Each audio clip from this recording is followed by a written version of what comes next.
Assalamualaikum warahmatullahi wabarakatuh. Apa kabar anak-anak? Semoga dalam keadaan sehat walafiat ya.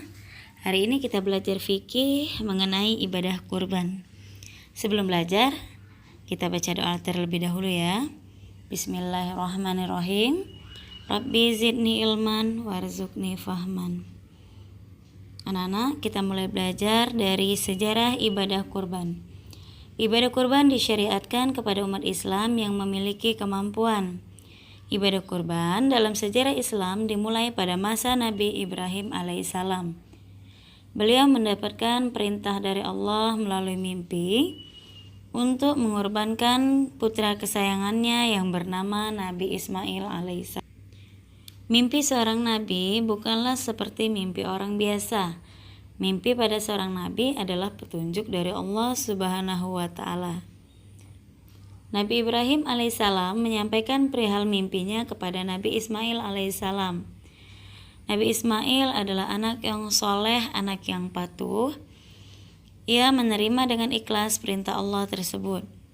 Pada waktu itu, usia Nabi Ismail masih sangat kecil ya.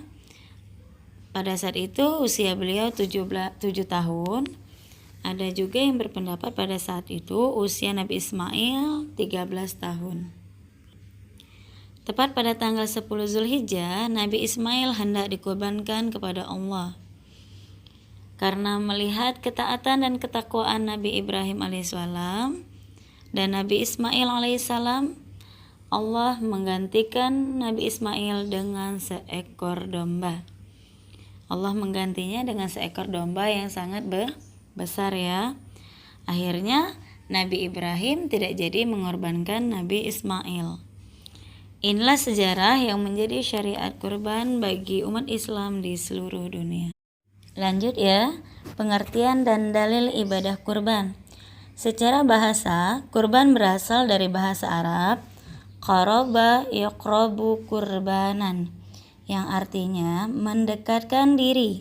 Sedangkan secara istilah, kurban adalah penyembelihan binatang ternak yang memenuhi syarat tertentu, dilaksanakan pada waktu tertentu, dan dengan niat ibadah untuk mendekatkan diri kepada Allah Subhanahu wa Ta'ala.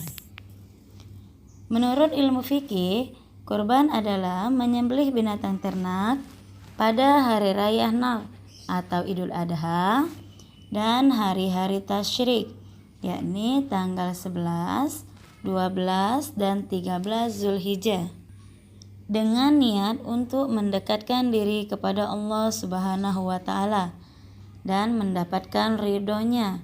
Ibadah kurban juga dikenal dengan istilah al-udiyah. Perintah berkurban terdapat di dalam Al-Quran surah Al-Kautsar ayat 2 yang bunyinya sebagai berikut. Fasholli li rabbika wanhar, yang artinya maka dirikanlah sholat karena Tuhanmu dan berkurbanlah.